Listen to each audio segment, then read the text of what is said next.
In August 1990, Iraq invaded Kuwait in a bid to gain more control over the lucrative oil resources of the Middle East. Iraqi forces not only seized Kuwait, but established menacing positions along the Saudi-Kuwaiti border, posing a clear threat to the oil fields of Saudi Arabia. In response, the United States and the UN Security Council demanded that Iraqi dictator Saddam Hussein withdraw Iraqi troops from Kuwait. Hussein refused.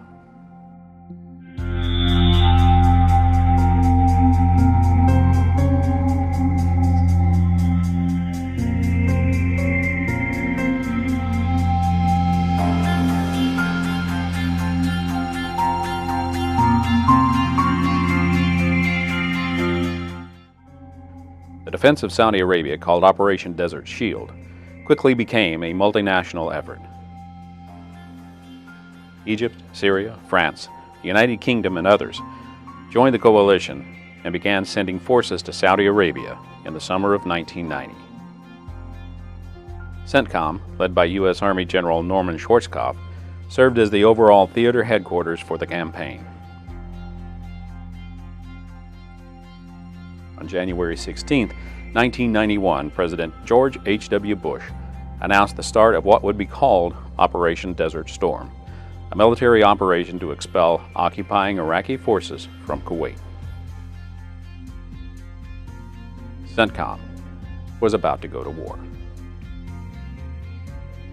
Coalition forces began a 5-week bombardment of Iraqi command and control targets from air and sea. Schwarzkopf was concerned that Saddam Hussein might order the use of chemical weapons. A ground invasion began on February 24, with coalition forces swiftly driving into Iraq and Kuwait. In Operation Desert Storm, CENTCOM forces had every advantage. Training, armament, leadership.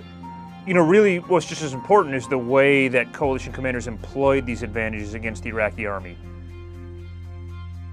The plan for the ground campaign featured a broad coalition attack on Iraqi units in Kuwait that locked them into position. Iraqi forces were also preparing for an amphibious assault on Kuwait. At the same time, mobile armored forces enveloped the Iraqi army from the west by driving deep into southern Iraq, aiming for the Iraqi Republican Guard divisions. This maneuver proved to be the devastating blow that forced the Iraqi army out of Kuwait and into a headlong retreat northward back into Iraq. Coalition forces decisively defeated a battle-hardened and dangerous enemy. And during air and ground operations, U.S. and Allied forces destroyed thousands of tanks, thousands of armored personnel carriers, artillery pieces. A ceasefire was declared after 100 hours, controversially leaving Hussein in power. While coalition casualties were in the hundreds, Iraqi losses numbered in the tens of thousands. It also validated the Army's investment in new military hardware in the 1980s, like the Abrams tank, the Patriot missile system. It really was a validation point for the Army's total force concept. This is an idea that had been in philosophy since the 1970s. This is the idea of using reserve forces to supplement, to complement active units, to help constitute and maintain an effective battlefield force. And the success in Desert Storm really did prove the total force army concept. Desert Storm had come to a sudden and successful end. Saddam Hussein was beaten, his forces routed, but he remained in power.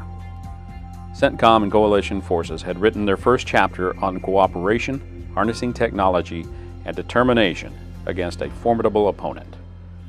Meanwhile, new threats started to emerge, emboldened and embittered by the presence of Americans in the region.